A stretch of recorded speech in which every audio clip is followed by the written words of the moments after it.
morning again. This is Jonathan Small, host and producer of Face to Face. This program is being broadcast live to tape at Windsor Community Television, Win Studio, located in Windsor, Connecticut. Face to Face is a show that's designed to ask my guests the hard questions and give you, the viewers, the answers and information that you deserve to know.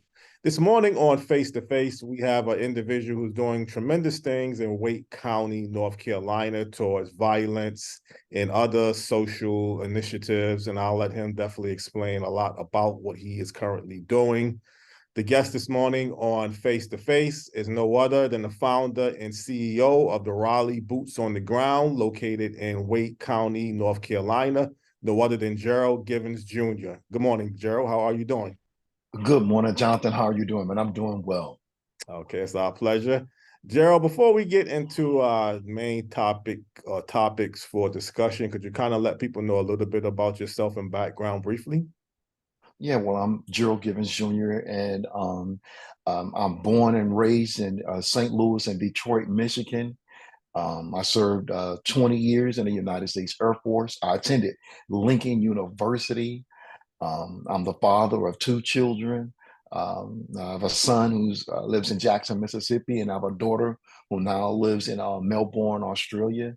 And so I'm very proud of them, and I've been actively involved in the community ever since I was about 16 years old. And in a couple of weeks, I'll be 52, and it just hasn't stopped yet. Our birthdays are right around the corner. Mine's this upcoming Tuesday, so we're Sagittarius, I believe. If you're saying within That's right. Whatever we aim for, we get it. we get it. Okay, happy early birthday, and I'll keep that in Happy mind. birthday to you too. Thank you, Gerald. Gerald, when technically did you actually relocate to Wake County, North Carolina?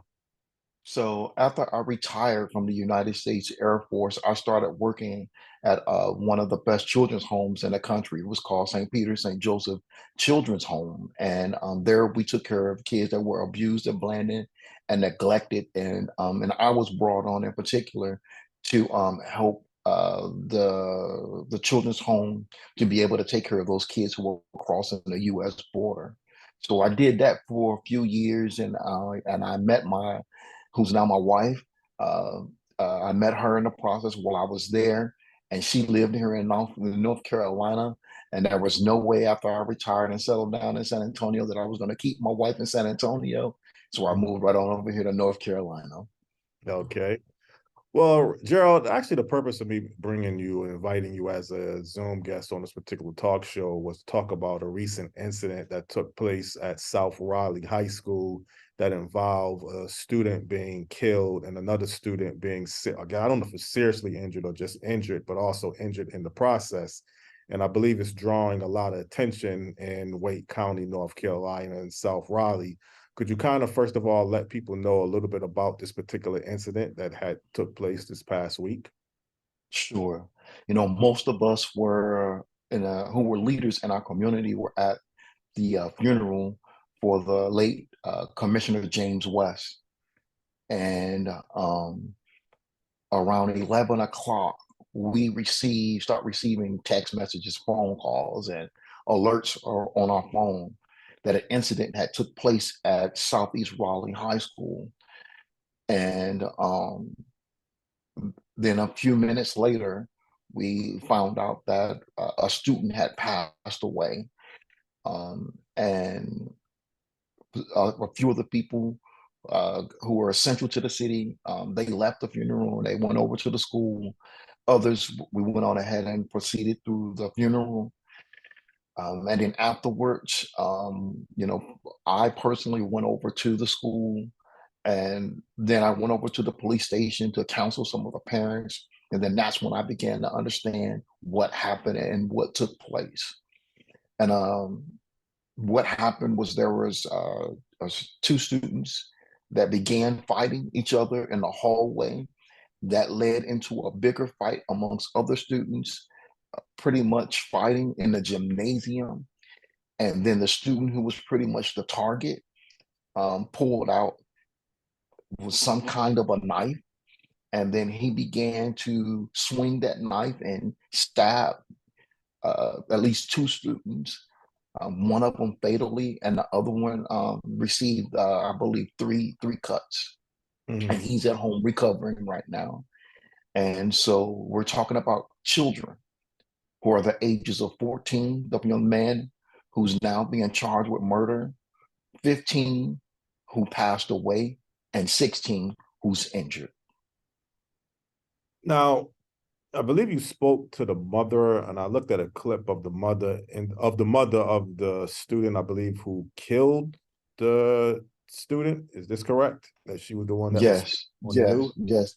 yes. He was. I believe she was later apprehended um, as law enforcement began to do their investigation, and social media clips of video and pictures and things of that nature showed a previous fight that had taken place outside of the school that involved a parent and a grandparent.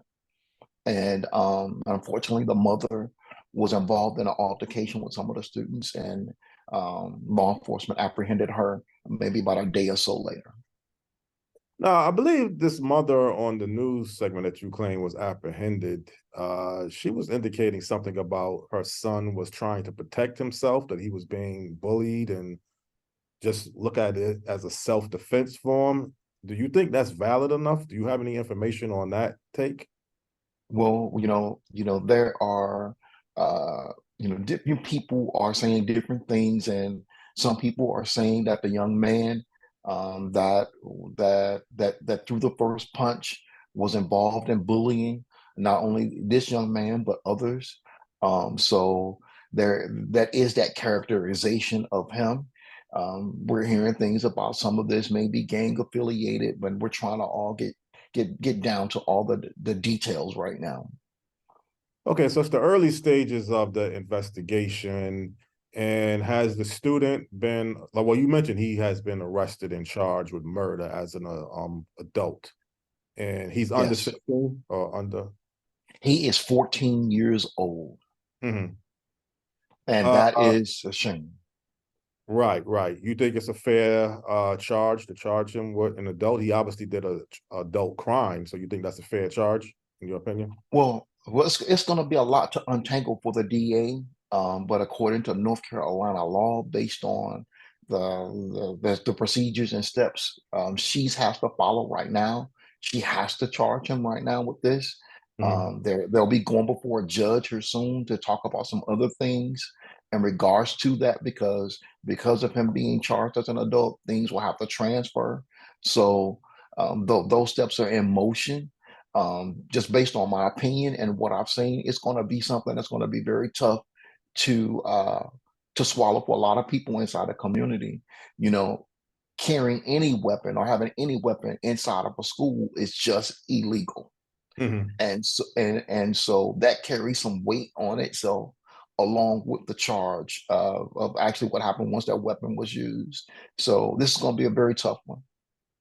Well, Gerald, Raleigh Boots on the Ground is an organization or a nonprofit organization that deals directly with violence, or is it a more broader type of organization than just violence alone? Well, I've designed it to be a community involvement, capacity building nonprofit organization that specializes in violence prevention. Mhm. And our mission is to break the cycle of violence and build a thriving community of rooted leaders in Wake County through prevention, intervention, healing, and advocacy. And our vision at Boots on the Ground is or freedom requires safety. If we can't be safe, we can't be free. Well, Gerald, now when you're saying Wake County, then that's beyond just Raleigh, North Carolina. Yes. That consists of other cities and towns in that particular geographical area. That's correct. And a major part of that is because one of the main goals that we established for ourselves was to work with the number one trauma center here in Wake County, which is Wake Med Hospital. And so we are going to be standing up something called a hospital violence intervention program with Wake Med, where they will have a case manager who will greet those who have been assaulted and who've been shot and survived, and they will provide them an opportunity to work with our organization Boots based on their needs and requirements. And Wake Med will take care of everything inside the hospital for that individual, and Boots will take care of everything outside the hospital for that individual. Our goal is to be able to help people from healing all the way to wellness, and then be able to track our progress as a community.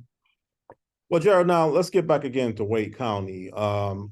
Most of the violence, let's say, that you're dealing with in Wake County, is it coming, let's say, the majority from one particular city area, or is it just, I guess, evenly dispersed throughout Wake County? I mean, how would you break down the highest crime numbers that you're dealing with basically on Wake County?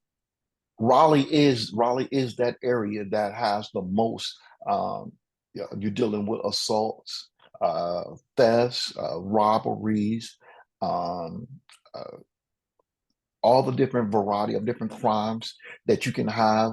The majority of those are taking place in the city of Raleigh. And so Mhm. that's why it's very important that we develop strategies now, as Raleigh is one of the top growing cities in the country, that we work on strategies now to try to go into prevent mode versus reactive mode. Well, that's another subject matter too. Now, you just said, and it's been documented, that Raleigh is one of the fastest growing cities in the country, and it has a tremendous economic growth pattern. But let's just say, for instance, South Raleigh, North Carolina, do you see the same type of growth and development and empowerment taking place in that area of Raleigh that you see throughout other areas of Raleigh? When we talk about education, we talk about economics, we talk about politics, we talk about labor, we talk about all those things that we design our society around. Southeast Raleigh, North Carolina has been a part of that general United States thing when it comes to African American people, benign neglect. Mhm. And you see the disparities through race, and through economics, through education, through transportation, all of those different categories that you can think of. And so this is not a new problem. It's been there for decades. Mhm. And as Commissioner West, who just recently passed away, I just spoke to him not too long ago, and he just didn't understand, why we couldn't solve these problems. Now, I mean, clarify this. Raleigh, North Carolina has been, for a large city, one of the safest cities if you go by numbers. I think the homicide trend has picked up tremendously over the past 2 to 3 years with the pandemic. But I believe on data, it was in 2018, if I'm correct, and you can clarify this, that Raleigh had zero homicides. Is that actually true or not? Or that's It was a very few. That number was very, very low Mhm. in 2018, and then the pandemic came, and it just like started taking off for the city of Raleigh, and it was something that we weren't used to. And during that time, I was president of the Raleigh Apex NAACP, and so. And I kept seeing it spike, spike, spike, and spike. And so I began to work with the different leaders throughout the community, national leaders. Primarily, my initial partner that I was working with was Giffords, and so we sat down with law enforcement, we sat down with clergy, we sat down with parents, we sat down with community leaders, and then that's when I really began to go on this path of working towards violence prevention. Okay, now with the different agencies and people that you are involved with, and do you see some type of success? Do you see some type of things that give you sense of encouragement that you could be moving things, with the exception of this latest incident? Obviously, this is a tremendous setback if you want to look at it that way. But other than that, do you feel kind of optimistic about how things are moving with your organization, or however you specialize what you're doing towards collaborating with other people? I'm very optimistic, as we see around the state of North Carolina, for an example, we're standing up. This will be the fifth hospital violence intervention program that will be started in the state of North Carolina. North Carolina has just established a Office of Violence Prevention. It is the first Office of Violence Prevention at the state level in the entire South. Mhm. Um, you have community violence intervention teams in Charlotte, in Fayetteville, in Durham. They're getting in Wilmington and Rocky Mount. So, there is definitely a push to try to reduce this violence across our state. Um, we're going to get stronger in time, but as you know, this is not only just an issue that's dealing with violence in our area, but it's a national problem. Yes. Well, do you kind of see maybe just the pandemic might have really been one of the main problems over the past 3 years? Because if you had a low homicide rate in 2018, and then all of a sudden in 2020, it starts to accelerate. Do you look at it, well, just the pandemic has been the main contributing factor, or do you see some other things that still would be causing concern in many areas of Raleigh, well, Southeast Raleigh in particular, but it's just, let's say, Raleigh in general? So you know that prior to the pandemic, things were already hard. Mhm. Then when the pandemic happened, it basically just ripped the covers off of Okay. of all these things, right? That people have been brushing underneath the rug. You could see, hey, the people who didn't have internet access, but the schools had to have the students stay at home in order for them to go to school. So we had to work to get laptops into homes. We had to work to get hotspots into homes. We even had to deploy school buses in our community with hotspots into the community so kids could have access to the internet. We Mhm. could go on and on with the different ways that the pandemic really exposed how great the disparities were. And so now that the pandemic is over, this same group of people who are most impacted haven't recovered like everybody else has. And so this is something that we have to address. And violence, the uptick in violence, the uptick in crime, these type of things are just a part of that. Well, you also had like the mass shooting incident last year that took place. I believe this was in North Raleigh, where a It's in the person. Headingham community. It was in the Headingham community where a young man believed to be upset with some things going on in his home. Um, was grabbed the firearm that was in firearms that were in the house and went outside and indiscriminately killed five people in our community. Um, it was a very tragic day and one that most of us in the city of Raleigh will never forget. Now, Gerald, do you look at that maybe just as an isolated incident like you see throughout the country? You don't look at that, or do you look at it the same way that you see incidents here? Let's say the incident in South Raleigh High School. Let's say a person had some type of mental issue or something triggered him to do something out of the ordinary. Do you look at that differently than maybe the fighting and assaults and things that's going on in inner city parts of Raleigh that really don't get addressed the same way? I mean, how do you compare, or can you compare the two incidences in your opinion? The reality is, Jonathan, when I speak to educators and principals and superintendents and different chiefs of divisions of when it comes to education and these kids, Mm-hmm.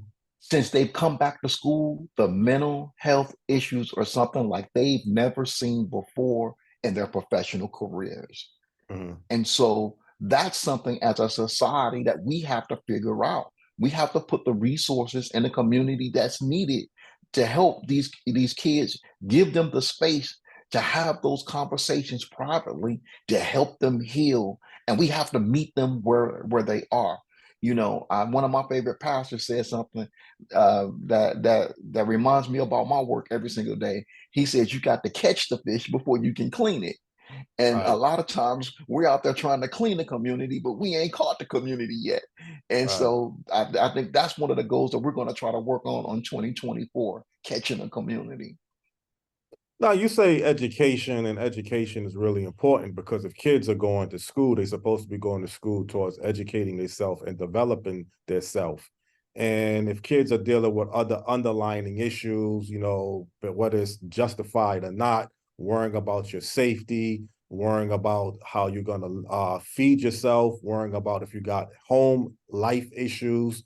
I mean, we don't want to make well, I guess you can make an excuse as long as you're working towards remedying or fixing the excuse. You know, if it's a legitimate fact that if a kid is hungry, he's going to have issues how he learns. If he's dealing with domestic issues, he's dealing with other underlying issues. You can't separate the two from how a kid can function and think. Is your agency looking at all of those other underlying issues when you're examining violence towards a solution, towards what you're doing? We have to. Mm-hmm. If you don't deal with the root causes, it's not going to change the situation. It's not going to change the culture. It's not going to change the society. Over the summer, our team, we did some canvassing in one of the most targeted areas to try to reduce gun violence. And I can tell you that food insecurity is high up there right now, Mm-hmm. and it's something that really needs to be addressed, as a major issue. No one wants to see. I remember growing up in the 1980s and 1990s, and you know, seeing people do things back then. It was really bad back then with the economics that we were dealing with back then, and I don't want to see us go back to that level. I believe that we actually take our time and sit down and look at the resources that we have and use them to the best of our capabilities. We can try to reduce some of the pain and suffering that some of these families are feeling in our communities right now. A lot of them, they don't want a handout, but what they really want is somebody to reach out to help them, to lift them up, and that's something we can do. Okay, now from people throughout the country, sometimes people look at North Carolina and Wake County and Raleigh as like a mirage because you're hearing the good things. You're hearing on reports CNBC has rated North Carolina for the second year in a row the #1 state to do business. You hear from Raleigh and Charlotte as the two fastest growing cities in the country. And you're hearing that there's a lot of growth, which is true. A lot of people are moving to North Carolina, particularly Raleigh and Charlotte.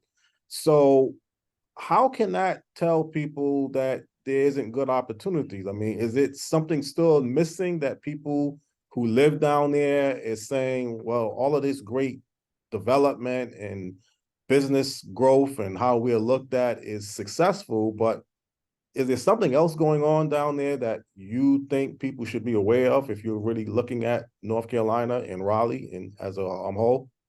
Well, Charles Dickens wrote that book, The Tale of Two Cities, right? Mhm. Both things can be true at the exact same time. We Mhm. could have the triangle area and we got buildings, going up. We got some of the greatest universities, great real estate that's happening. Quality of life is real good. But at the exact same time, you got hundreds of students coming to schools with weapons. You got you know, people leaving their firearms in their vehicles, and hundreds of guns are being stole out of their vehicles. You have these things that are true at the exact same time, Mhm. but you can't gloss over them. You have to address those issues. One of the things that I did, Jonathan, my grandfather was part of the Black families that helped establish the Ferguson community in Ferguson, Missouri. And when the situation went down with Michael Brown, um, I was still in the Air Force, and I took leave to go home to go find out what was happening.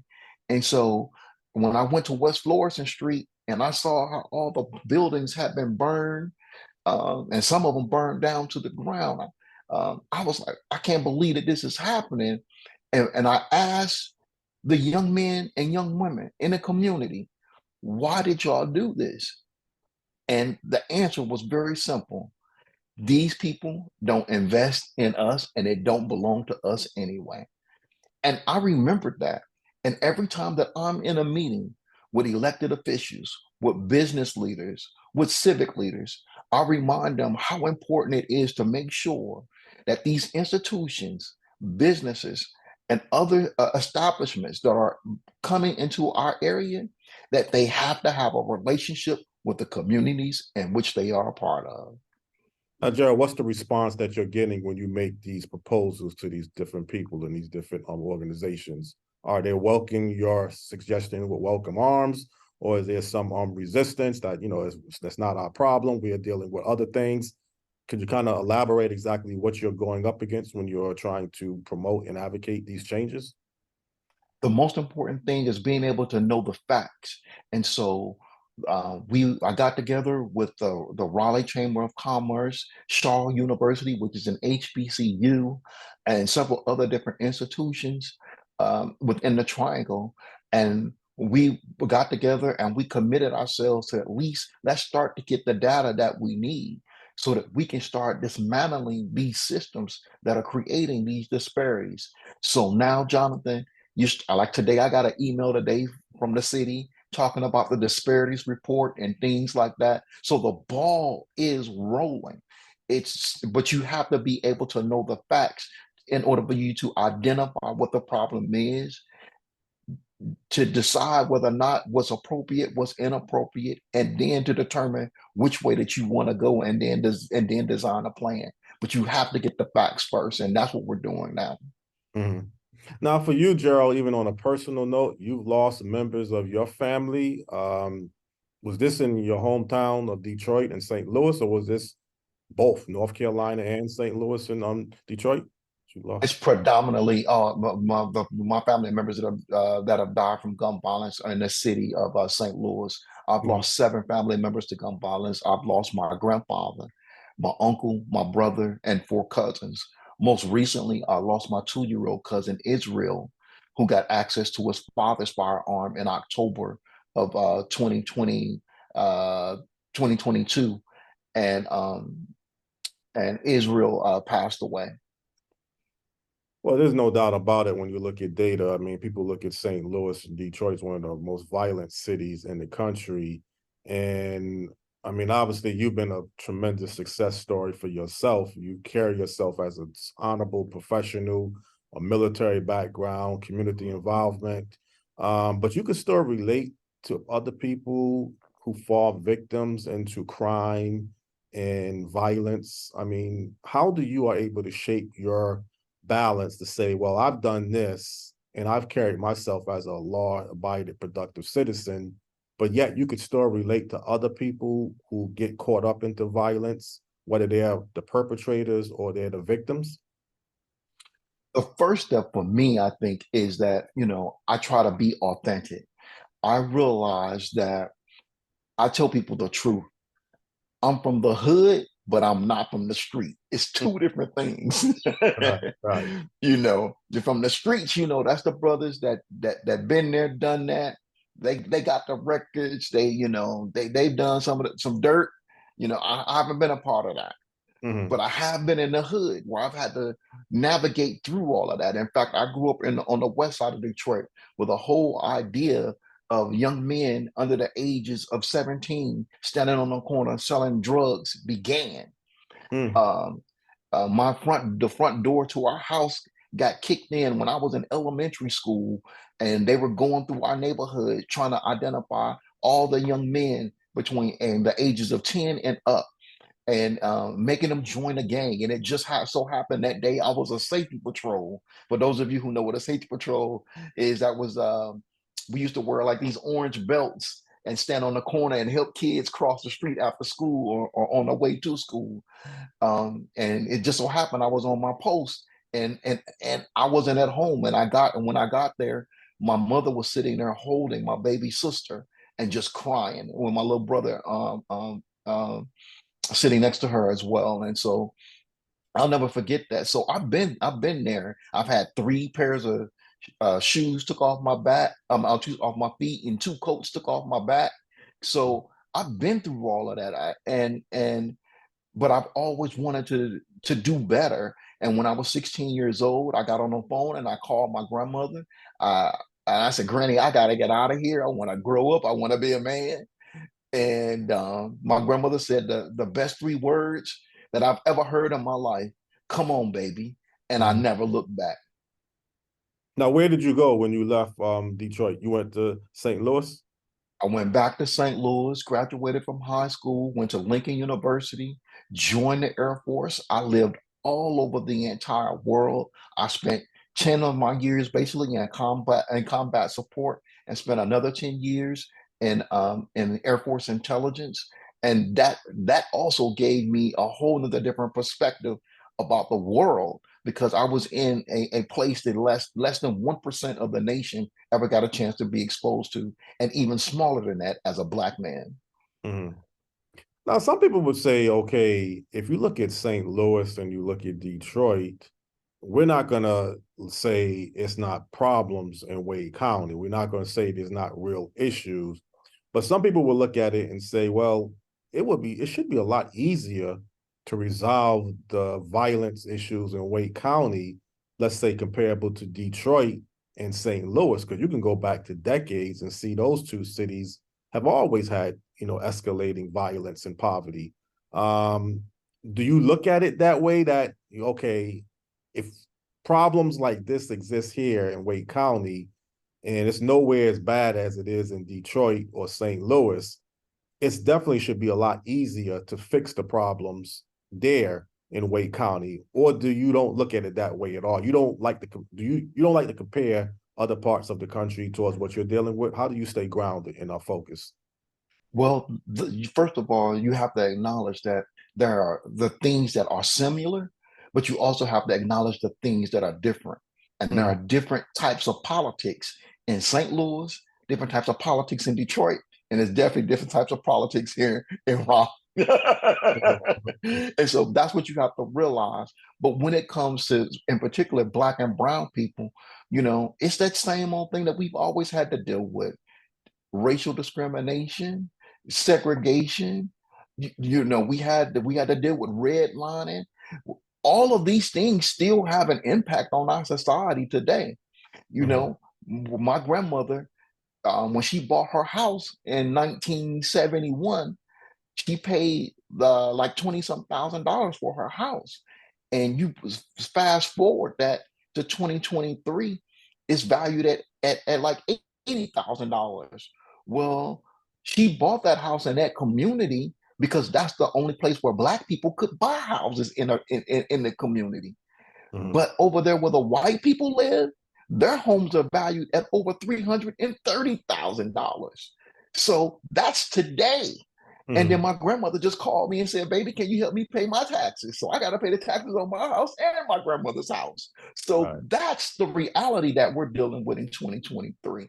Even though St. Louis and Detroit are dealing with they're with it at a much larger scale, the problems are still the same.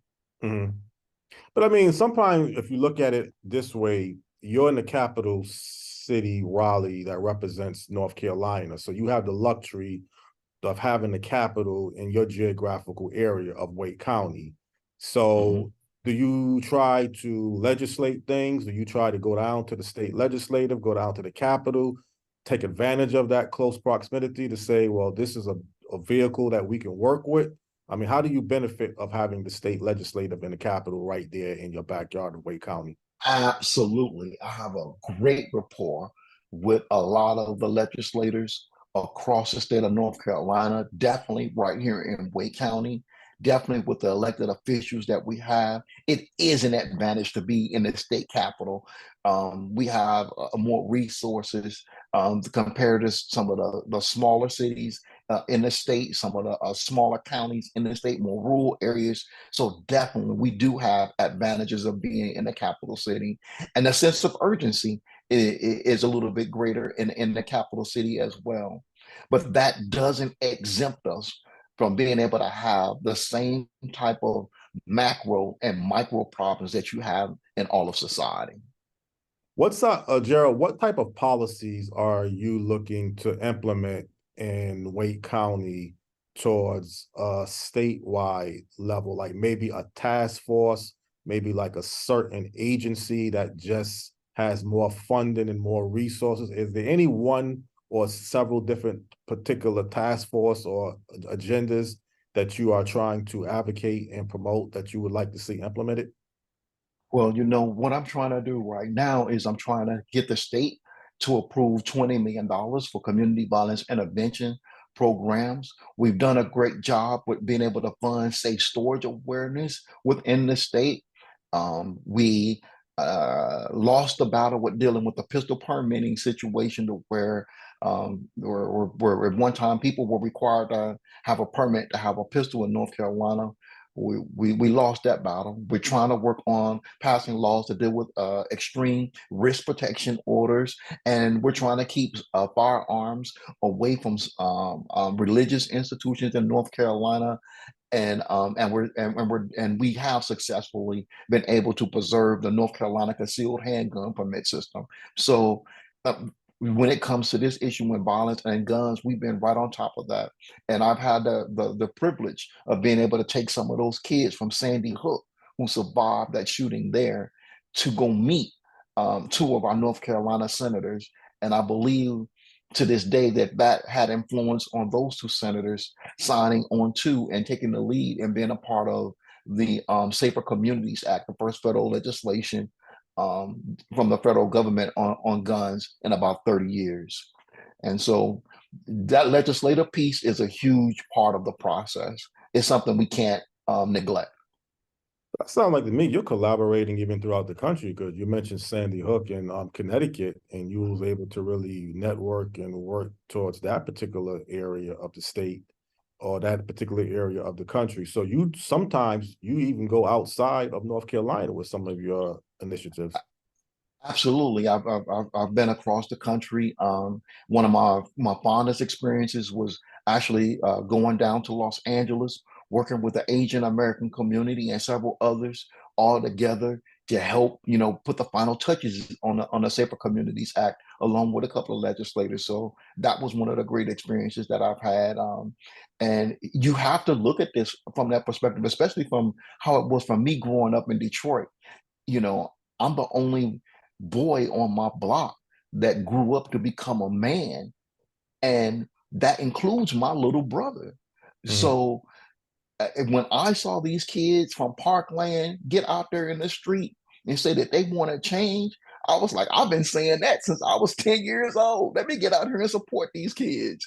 And so if we can help fix it in Parkland and Sandy Hook, and some of these other places around the country, we can fix it in Detroit, Chicago, and Philly. Right, right.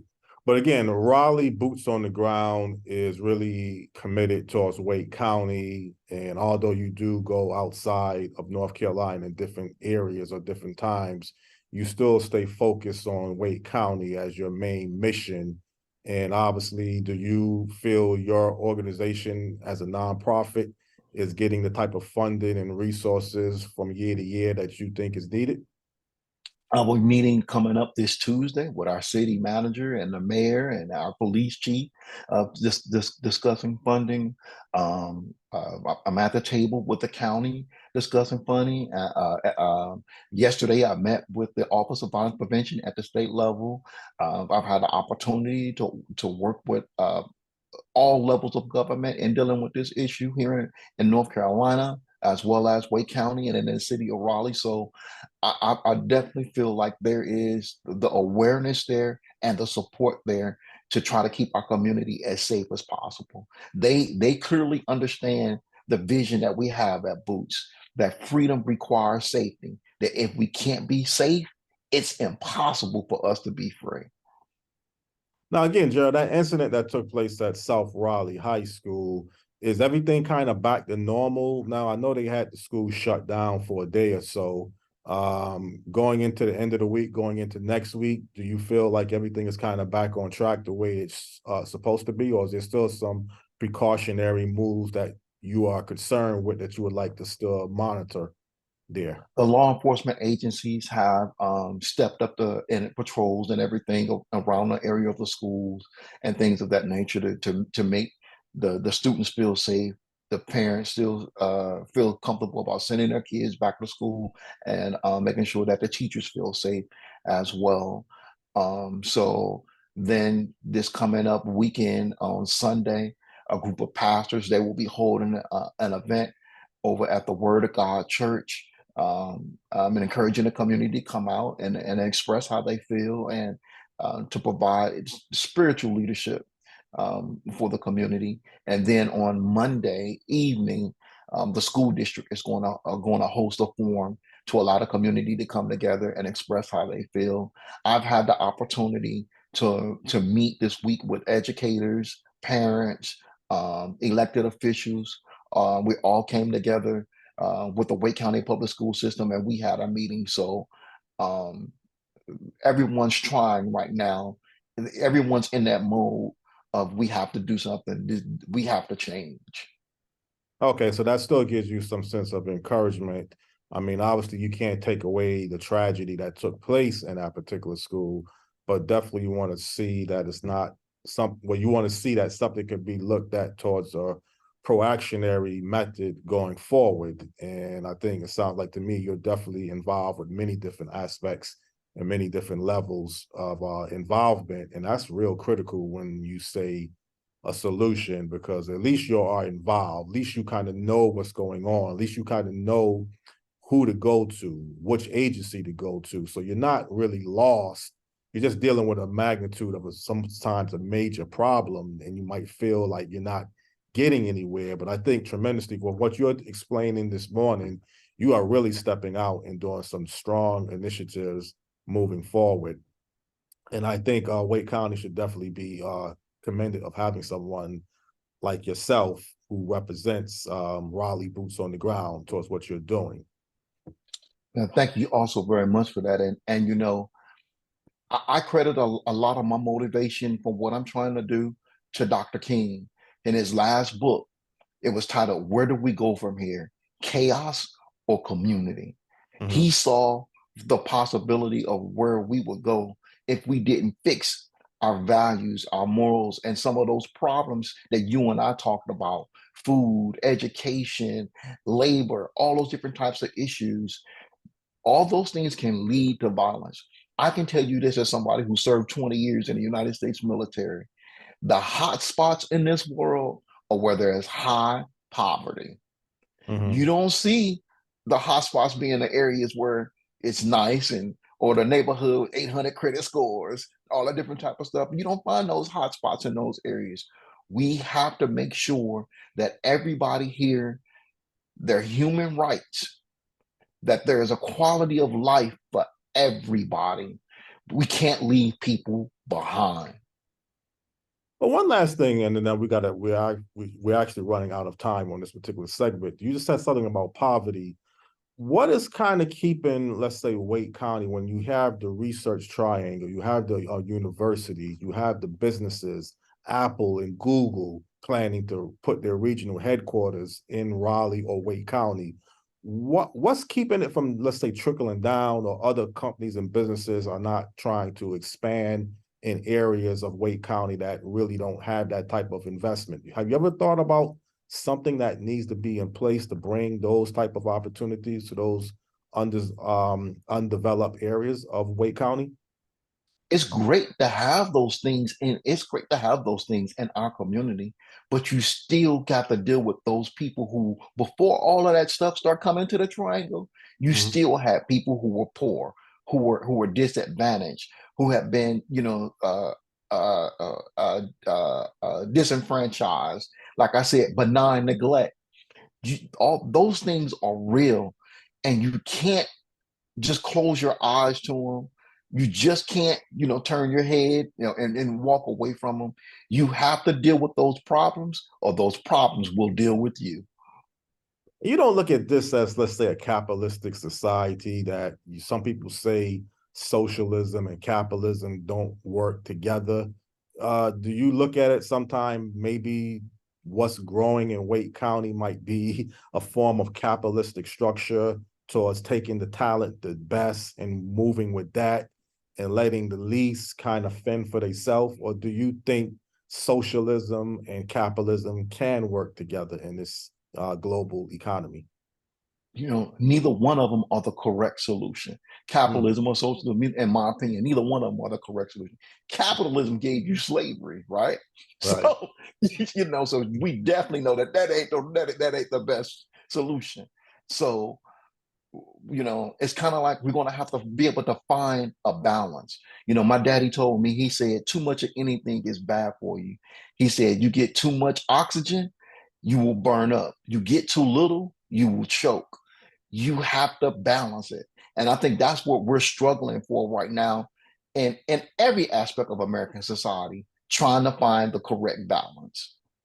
So even though you're getting regional headquarters like Apple and Google, you don't, and I don't want to put words in your mouth, but you don't look at that as going to be beneficial to other areas of Wake County. You don't see maybe having huge corporate structures like that where people are coming in, working, spending money. You don't feel like maybe that could still be beneficial? And has to That deal is with. a benefit. That is a beneficial part of the society, but you Mhm. still have to take care of those people who don't have access to that. In order for you to be able to get that job at Apple, you got to have a certain level of education. you Right, know so it's some people in our society. Everybody's not going to grow up and become a coder. Everybody's not going to grow up and become an engineer or a doctor. Hey, some people, hey, they're going to have to go to work and drive the bus, and some people going to have to deliver the mail, and some people going to have to go cut grass. But right. those people are still human beings, and they still deserve to have the same quality of life as everybody else. Well, Gerald, obviously, let's end it on that somewhat encouragement, educational piece that you just outlined. I couldn't agree with you anymore. And it was a tremendous learning experience and an enlightening experience to have you as a guest this morning on Face to Face. And I wish you the very best of luck. I have your contact information. So definitely, I think you have a tremendous biographical story. I do host and produce on another network, two different types of shows. So don't be surprised if I reach back out to you in the very near future to talk about maybe your bio life story. But again, it was a tremendous honor and pleasure to have you as a guest this morning. I'll be on standby and ready to go, as I Uh, have been all my life. okay. Well, again, those are going to have to be your last word. I take that very strongly. And I had enjoyed interviewing you this morning on Face to Face. And as I tell people every single week, Face to Face is a program that's broadcast here at Win TV Studios in Windsor, Connecticut. And this program can definitely be seen throughout the country. And I look forward to interviewing someone next week and having this format being broadcast next week. Until I see you again, for people out there, have a very blessed day. Thank you.